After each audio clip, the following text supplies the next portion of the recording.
जय श्रीकृष्ण मित्रांनो, आपण प्रथम श्रीकृष्णाचं नाव घेऊन आपल्या कामाला सुरुवात करूया. श्रीकृष्णाय वासुदेवाय देवकीनंदनाय च नंदगोपकुमाराय गोविंदाय नमो नमः, गोविंदाय नमो नमः. जय श्रीकृष्ण. तर आपण आता आपल्या कामाला सुरुवात करू. आपण आज आहे का ना की आपल्या समोर आहे ती केळीचं झाड आहे मित्रांनो. हे आपल्या स्वतःच्या माझ्या क्षेत्रामध्ये केळी लावलेली आहे माझ्या रानामध्ये. त्या रानामध्ये केळीचा घड आणि झाड ह्याची आपण आज साफसफाई कशी करायची आणि किती केळी ठेवायची ह्याच्याबद्दल तुम्हाला 2 ते 3 मिनटात तुम्हाला लवकरात लवकर कशी साफ करायची ही सांगतो मित्रांनो. आता हा घड आहे आपल्यासमोर मित्रांनो. आधी ह्याच्यावरती जे घासतात अशी एखादी लांबती काठी घेऊन आपण त्याच्यावर जे घासतात ते असे पाले फिले साईडला काढून घ्यायचे मित्रांनो. ह्या अगोदर ह्या साईडचे खाली पाले पडल्यात बरं का. हो, आपली ही पालं खाली पडलेलं आहेत का. ही पालं ह्या केळीच्या बुडक्याच्या आणि मध्ये टाकायचे, केळीच्या बुडक्याच्या मध्ये टाकायचे. म्हणजे ह्याचं काय होतंय मित्रांनो, त्या मुळीसाठी कंपोस्ट खत तयार होत आहे त्या खाली बुडक्यात पडल्यानंतर.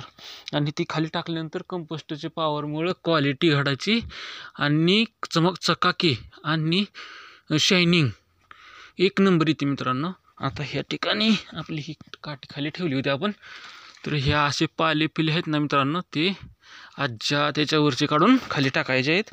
ह्या केळीच्या बुडक्याच्या आणि त्या केळीच्या बुडक्याच्या मध्ये असा केर टाकायचा आहे मित्रांनो. आणि हा पट्टा हा असा मोकळा ठेवायचा आहे, प्लेन क्लिअर मित्रांनो.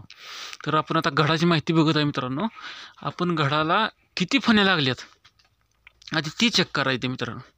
आता घडाला फण्या किती लागल्या सांगतो, मोजतो मी. 1 ही 2 ही 3 ही 4 ही 5 ही 6 हो का, ही 7 ही 8 9 10 11 ही 12 हो का, इकडे ही 13 आणि ही 14. अशा मिळून आपल्या ह्या घडाला 14 फण्या लागले, 14.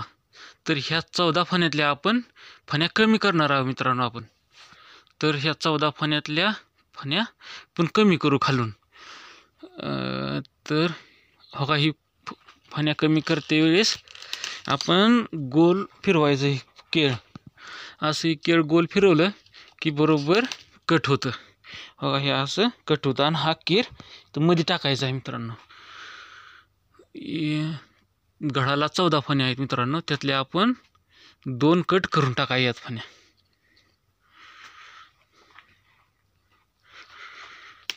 हो, हे असं कट होतं मित्रांनो केळ.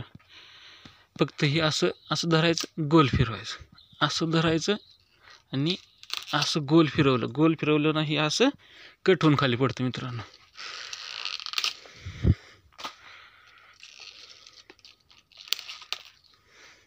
ह्याला म्हणतात आपलं फ्रूट केअर करण्याची पद्धत म्हणतात मित्रांनो थोडक्यात. आता घडाला किती फण्या राहिल्यात पाहूया आपण. 1 2 3 4 5 6 7 8 9 10 11 आणि 12.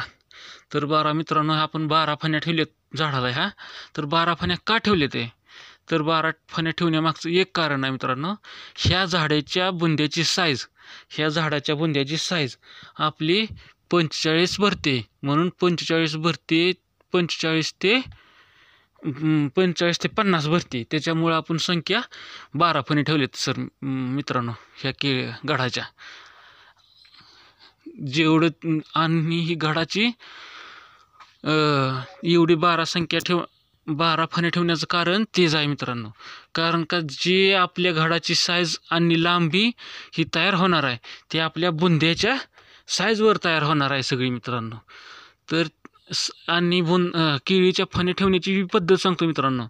जर तुमचा 45-50 भरत असेल बुंद्याची साईज, तर तुम्ही त्याला भागिले 4 करायचं आणि जी उत्तर येईन त्या उत्तर एवढ्या फण्या ठेवायच्या तुम्ही. जर 40 येऊ, 45 येऊ, 50 येऊ, 55 येऊ. जर ही साईज असेल तर तुम्ही त्याला भागिले 4 करायचं आहे आणि जे उत्तर येतं आहे त्या उत्तराच्या एवढ्या फण्या ठेवायच्यात. असा विषय आहे मित्रांनो.